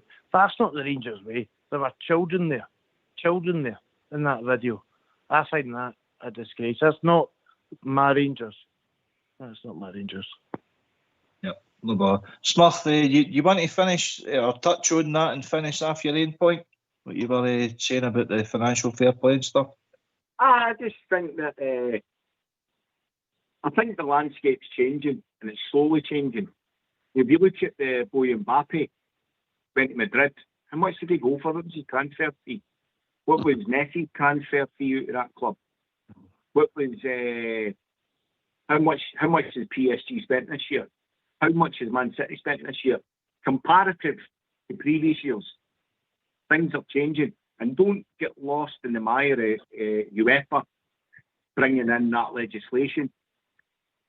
The English, in fact, every league in England, the English Football League maps its own homework. It's been given a dispensation for UEFA to sort of police its own financial dealings. Man City were fined in 2014 with UEFA. Now the Premier League sort of looks after itself. They're going to appoint I forget what you call them. They're going to appoint somebody a regulator. Going to be appointed. Aye. They're going to appoint a regulator in England, and that will get you signed. Who would you suggest? What do you mean? Who's the regulator? Right. And that'll be a government appointment, because that will need to be signed into law. That's how regulation works. It's law. Right. So what will happen is An independent body. aye, and then what will happen is they're already doing it, and the values of what they're allowed to spend, etc., are different to the rest of Europe because it's such a big beast. You couldn't apply it, but they're no. For instance, in Scotland, if Rangers could get the credit facility over a 3-year period, Rangers would be allowed to borrow £60 million, right? 60 million euros. In England, it would be £90 million, so it's a wee bit more, and it's in pounds. And in Scotland, that 3-year period, the club itself would have to service 15 million here. 45 million would have to be underwritten by the directors that are there. So there is ways to invest, but none of that money could be spent in the team or the football and operation. So where can you spend it? Well, you can spend it in infrastructure. You can increase the capacity to get more punters in, etc., etc. So there is ways ahead. Anyway, that's me. Aye, fair enough. Hey, Bridgeman, trust Oxshare not to be on the night. We're talking all these facts and figures. Yeah, you're good at that.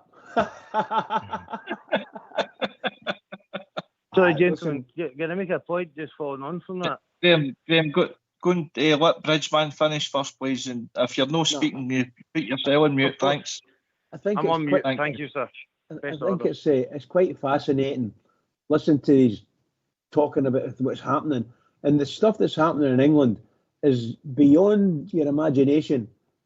Because they're speaking in one mind, they're speaking about Manchester City getting docked and so many points that are going to get relegated and so on and so forth. I cannot see that happening, but it's England. Anything can happen in English football. But anyway, they're going to continue doing it. and they'll still be bringing in players at the 35, 40, 50, 60 million pounds. They'll still be doing that, irrespective of what the fair play is. They'll still do it because nobody's actually charged them yet, and nobody's actually got in touch with them yet. So I just can't see this. It's a huge snowball, and it's growing and growing and growing, and they can't stop it. And one of the boys mentioned Mbappe. When did Mbappe move?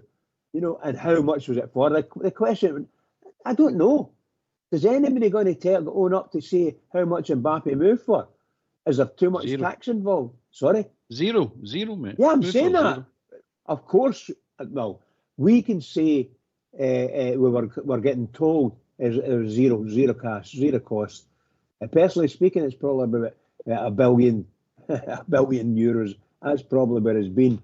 But the great clubs of Real Madrid and Barcelona, their local government, shall we say, city of Madrid, wouldn't allow Real Madrid to go down. So somewhere along the line there'll be money getting that given to them for whatever. So a bit of hookery-pockery, if you call it what I mean.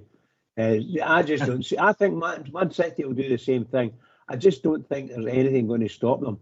And you mentioned about a regulator coming in to say do this. And I take it you were meaning England. Well, I think we'll probably. Sorry.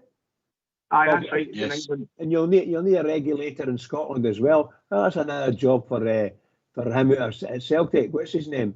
It's the chairman.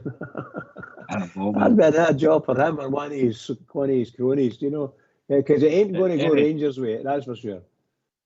Anyway, this is Rangers Radio. What European football, English football deal with itself. That was you, Smurf. I know. We were speaking about the boardroom, right? We think we've solved the problem in the boardroom. We need a football guy on there. How do we help our manager? How do we get him out of the formation that he continues to play? How can we help him there?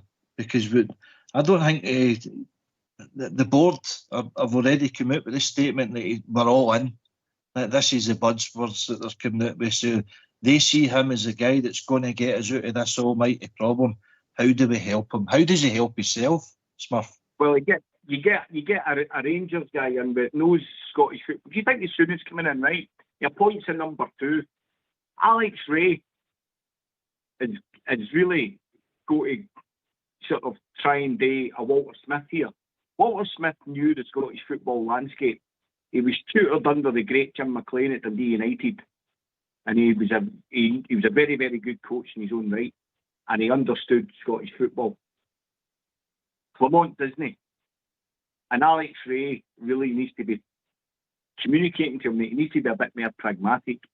He needs to be, especially when you're behind the 8 ball, you've got to set up not to lose games first and foremost.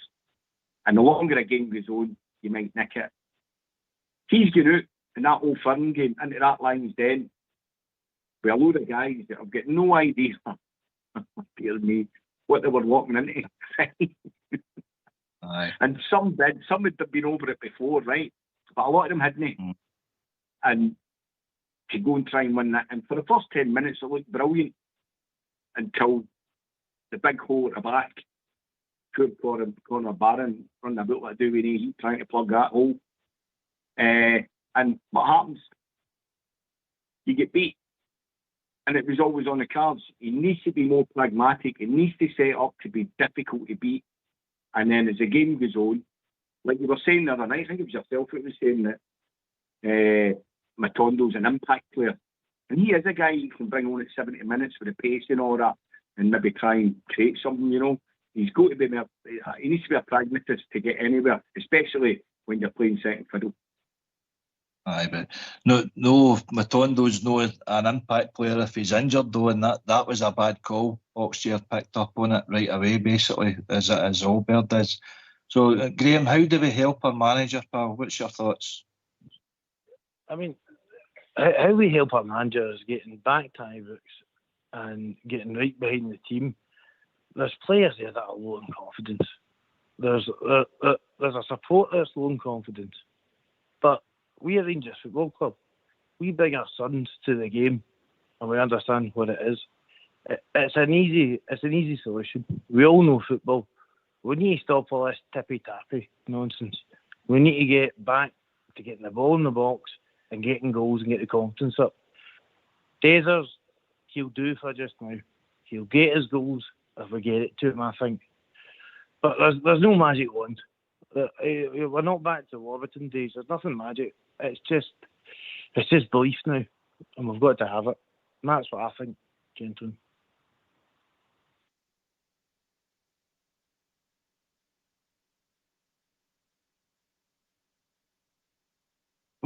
Sorry, I'm putting myself on mute there.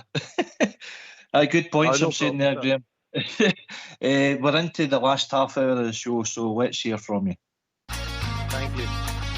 Why don't you give us a call on 0141 356 1972? It's your show, it's your platform. Let's hear from you.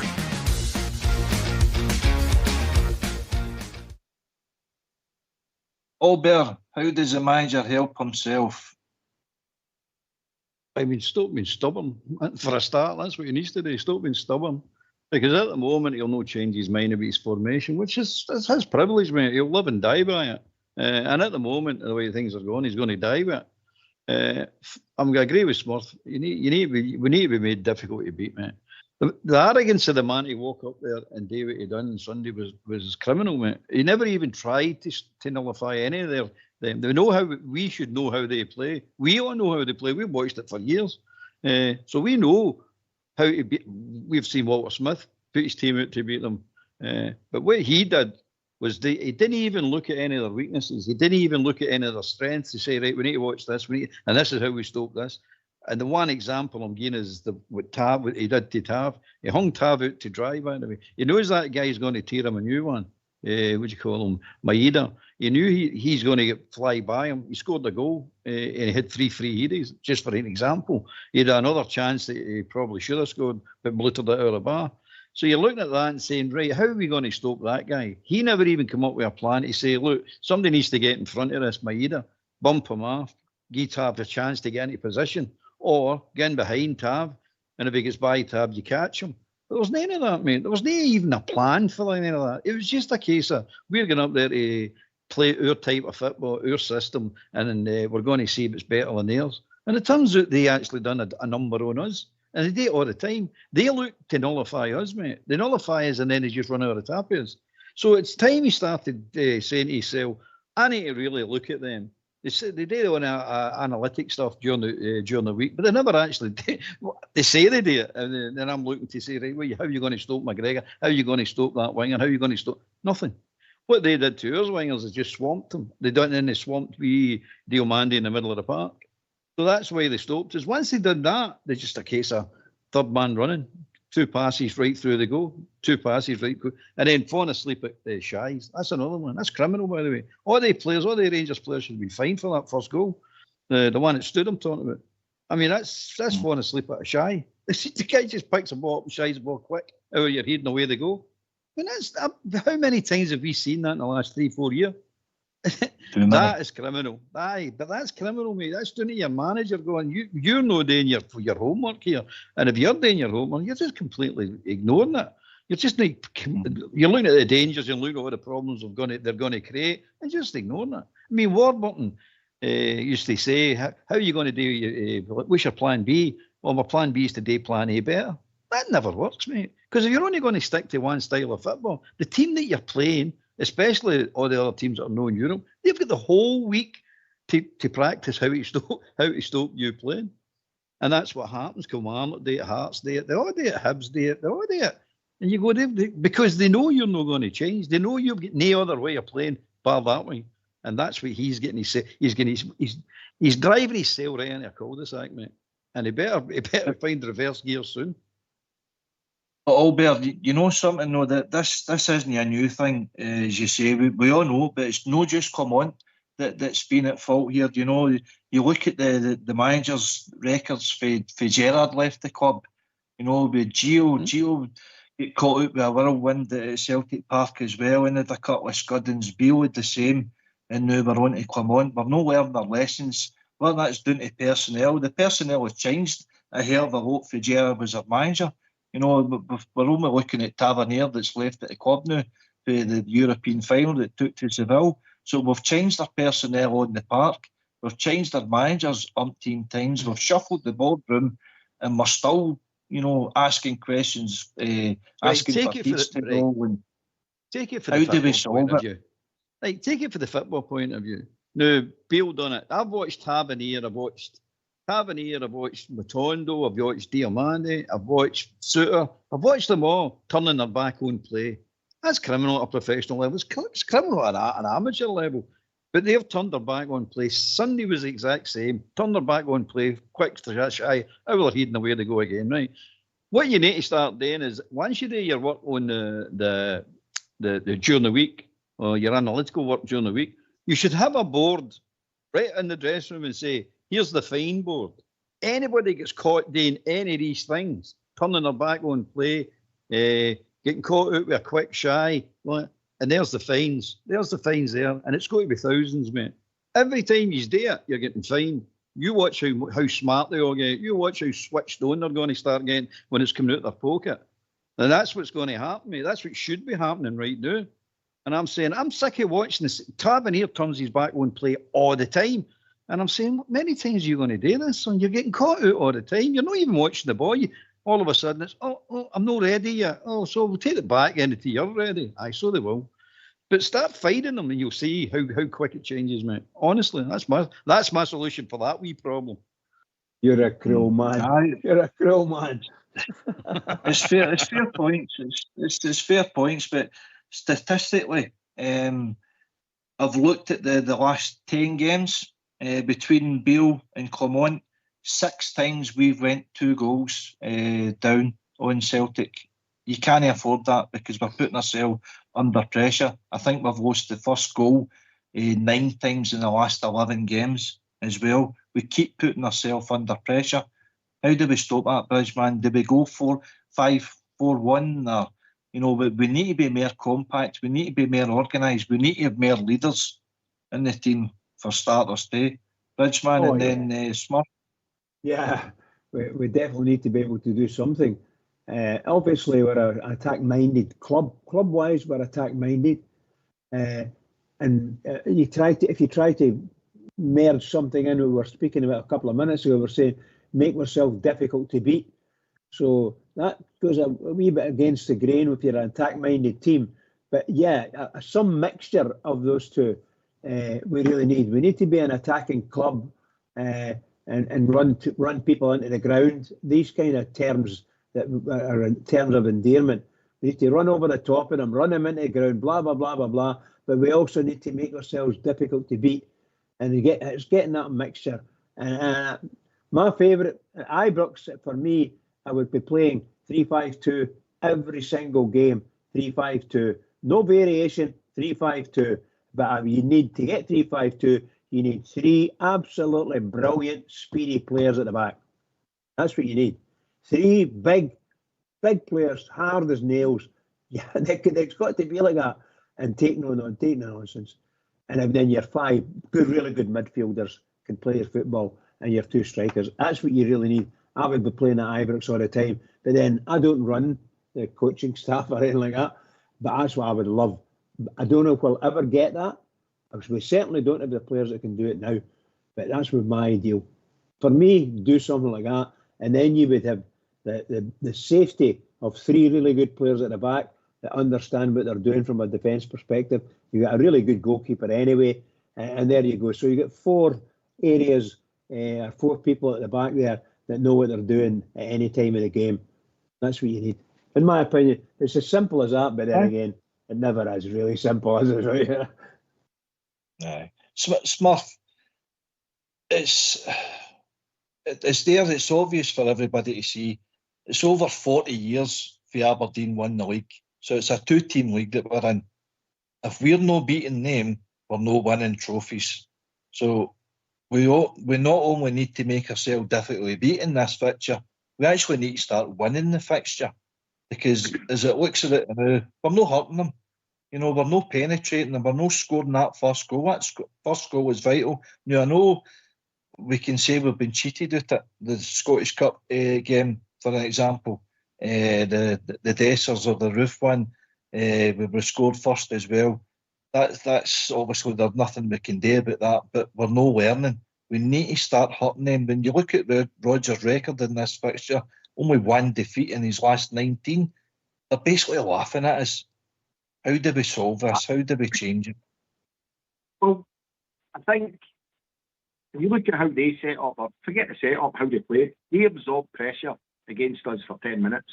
Good pressure, they could have scored, should have scored, right? And then they hit us in the break.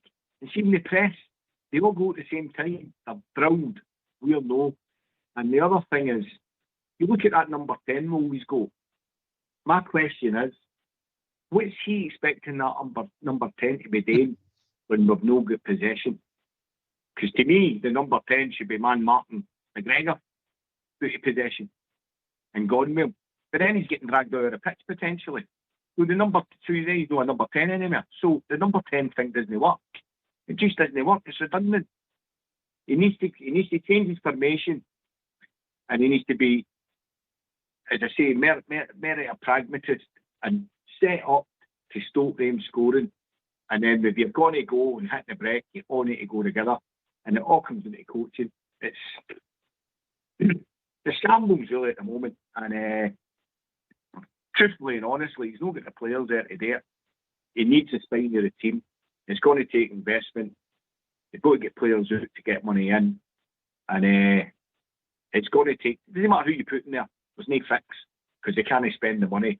They're not, even, it doesn't matter how much, there's 100 million in the bank, they can't spend it, they're not allowed. So, that's true. So you've just got to go with what you've got, and hopefully he learns. But I do think Alex Ray really needs to be trying to influence this guy. And if they had a footballing guy on the board to try and educate him a bit. And if he's not going to listen, if he's just not going to listen and take people's advice, people who know the landscape, then it's bye-bye Purdy. It's going to be. But I don't want to see him go, because it's not the answer. It's been, do you know what I mean?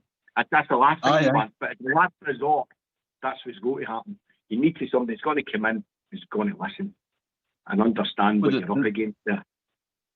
The board, you're right. The board need to give him the tools to succeed. If he's not got the tools to succeed, then you can finger point at the board.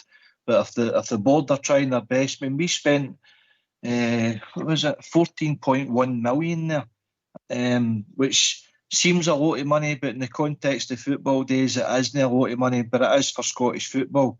But we've had 16 players go out, 12 come in, so it's really starting to be his team. You know, how much did they bring in? Oh, very little. I think you're lucky if it was 3 million that we brought in and players going out the door, you know. Yeah. So the Scottish Cup. The rumour is Smurf that he's upped the wage bill by 20%. I don't know if that's true, but that's what they're saying. And that's a big thing. That's what I've read as well. I mean, I'll give you an example, guys. The Scottish Cup team that took to the field just, 3 months ago, Butland, Tav, Balogun's come back. Davies is away. Yilmaz is injured. Raskin's just come back here. Diamondi started. Cantwell was away. Sterling, he was kind of further up in the right wing, but at least he played midfield. Dessers and Seaman's away.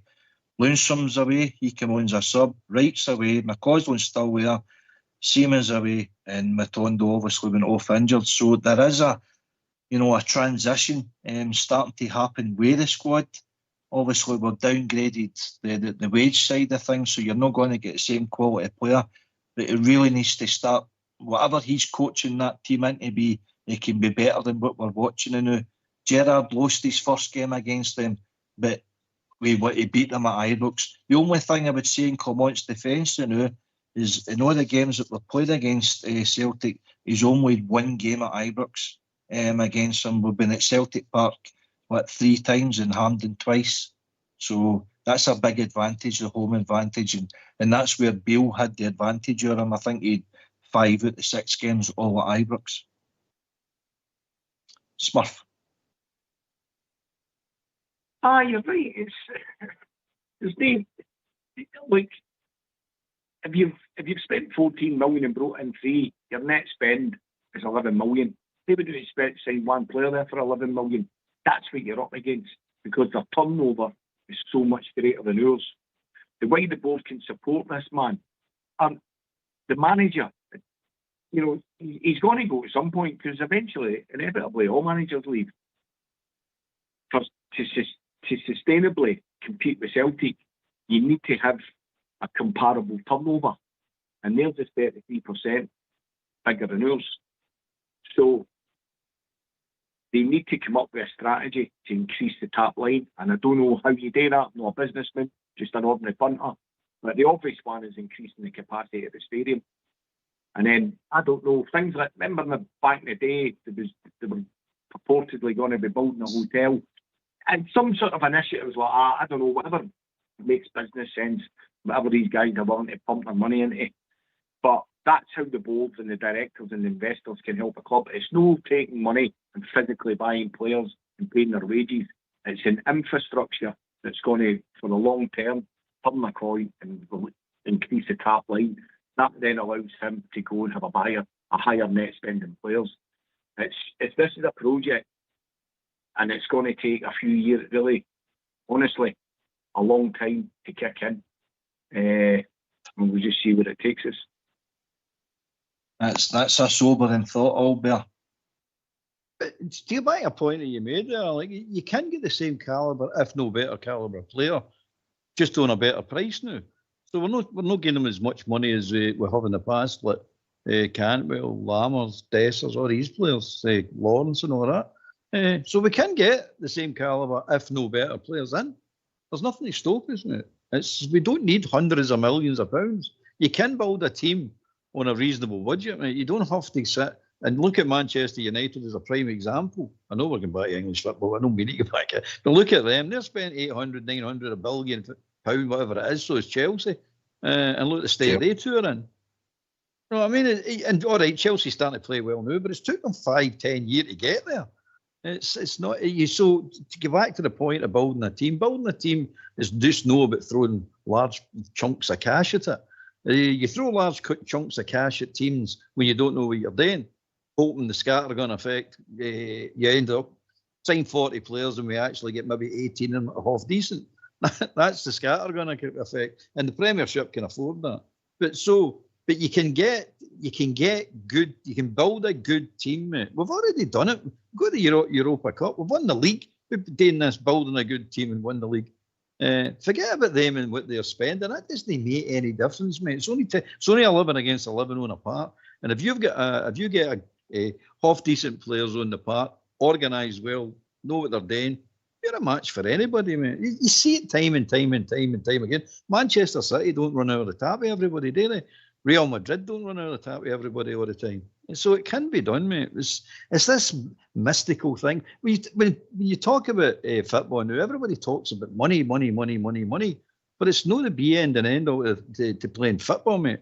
You can get a player. You all go, put it this way, Mbappe started somewhere. He started as a young boy. Monaco. Pelé started as a young boy. Zidane started as a young boy. You can find players. I'm not saying you're going to find players that class, obviously, no. But you can build a team, man. Definitely can build a team in a reasonable budget. Aye, well, listen, it goes back to Graham's point, and Graham's left us, unfortunately, but we thank him for his call. But his point about Lyndon Dykes rather than Igami, at least we knew what Lyndon Dykes would bring to the team. I really think, and I know it's not going to be a good point of subject with you, Bridgeman, but I think we should be looking at the Scottish market, because that sort of level of performance where we're going out there and just rolling over Celtic there, I don't think that was happening if you had the team like Nacho Novo and Marvin Andrews and Caniggia, and I'm not even talking about Scottish players. I'm talking about guys coming from other Scottish teams. I think we really would really need to be helping ourselves here with our own recruitment and looking. Lewis Ferguson in that midfield, they should have been in it 3 years ago. We let young Patterson go down to Everton, his career stalled. There's other examples out there, Billy Gilmore, another one too, Bridgeman, but there must be good Scottish players out there, or players in our teams that can benefit our team. Oh, I think the young lad, was it Gibson, when it left us, was it Billy Gibson? We managed to get Gilmore, sorry. Gilmore. Yeah. So he's away, and he's a Scottish international as he's playing over in Italy. We had him. We had chances to bring him on and do what we need to do, but they decided, the man decided, his parents decided they wanted him to go on, so he went on. But you see, I'm sorry, I've got this reputation that I hate every Scottish football player. I don't want Rangers to give another Scottish team any money. Simple, dead easy. That's it for me. There's some Shankland. I wouldn't take Shankland. I wouldn't take Shankland off you for not even for nothing. Not my type of player at all. But you guys are right, and everybody I speak to is right. And I say it myself. He scores goals, but I just don't like the guy. What do you call him? Sorry, carry on, pal. No. I was just going to say, picking up on Shankland, it's all about opinion, and of course we respect your opinion, Bridgeman. But when you look at his stats, he's scored over 60 goals the last 2 years. Why are we ignoring him, Smurf? Look, you've got to consider everybody. You can't be sitting here living with the PTSD of 2012. You've got to move on. And I don't mean to insult Bridgeman when I say this, but having that sort of parochial attitude is not the way forward for Rangers or Scottish football. We've got to move on. We've got to be pragmatists. And we've got to do what's right for the club, and ultimately what's right for the fans, because it's the fans that are paying the money. So if a player in Scotland comes available and he's a right fit for Rangers and the right profile, we should be taking him. And the boy Miller, apparently we're interested in him. That's what we should be looking at. I'd just like to see somebody coming in, a footballing guy on that board that can look at the whole picture at the club. We've got all these youth teams, and up to the point where they've got, my own opinion is that up to the point where they sign a professional contract, we should keep them. But for the contract onwards, I don't think we should have a B team, as it were. I think Dundee United don't have one, Livingston, there's loads of clubs don't have one, and they never will have because they can't afford them. So there's really little or no prospect in a reserve league. And if that's the case, I would rather see us taking the cream of the crop, ones and twos, and handing out old-fashioned kind of apprenticeships where they do go straight into the first team squad. And you're part of the squad and you're playing and training with the first team players day in, day out, and you make up part of that squad. Maybe just a 2-year contract. The ones that don't make a cut at 18, send them out. The ones that have kicked on, you increase their contract yet again, and then maybe put them out on loan like that. Because we've got these bloated reserve teams, and they don't produce anything. So it's just money, and it's money that's gone in wages. All the wages come out of that football and operation, and it affects what can be spent in the first team. So they really should be going back to the days where an apprentices coming out of the youth teams that they develop as kids. The way they did Fleck and Dave McPherson and Shuggy Burns and all these guys were all coming through and making a pathway in. I just don't think that pathway that happens in other countries is appropriate for our league. Nah, good points, Smurf. Good points, my man. It's all about opinion. We're just trying to work out what's the best route for the club to go down. But listen, it's came to that time of the night now, guys. 2 hours is whizzed by. So your final thoughts, Smurf, and thanks again for your call. Just, Bridgeman would say, just keep it going, keep the faith, and the coin will turn. It'll turn. Just go to stick with it. Brilliant. Thanks for your input again, Smurf. Top man. Albert, interesting show tonight, pal. What's your final thoughts? I enjoyed that, mate. Good being on the bridge, Smurf, Graham, yourself. It was interesting. It's better than greeting and moaning about the game on Sunday. we're over that now. That hangover's away now. We're over it now. But just onward and upward, mate. Just it's the old saying, and onward and upward. No surrender. We're not going to give in. We'll be back for more. Yeah, definitely. Bridgeman. What can I say? But by the way, Alex, a tremendous night. Thoroughly enjoyed it. I hope I've not said too much to be too controversial, but because I can be a bit of a head case when it matters. However, I'll just say this evening, thank you for yourself for the show, brilliant show, and thank you, Old Bear, for carrying me through it, and your techie boys in the background. And to all the Rangers fans that are listening in all over the world, just remember the main thing here is that this is our club. We're talking about our club, and our club's talking about us, and so they should be. Everybody keep it going for the Rangers, because the Rangers really, really, really need us. Get back to Ibrox and get in there. Keep it going. Keep it going for the Rangers. Fantastic, Bridge. Well, can I just thank our callers for tonight? Smurf and Graham, thanks for your inputs. Thanks to Albert, the legend that is Bridgeman, the techie team in the background, Fox and Old School Blue, for your efforts in there too. We'll be back on Monday night, 8 o'clock, talking all things Rangers. Take it away, Foxy boy.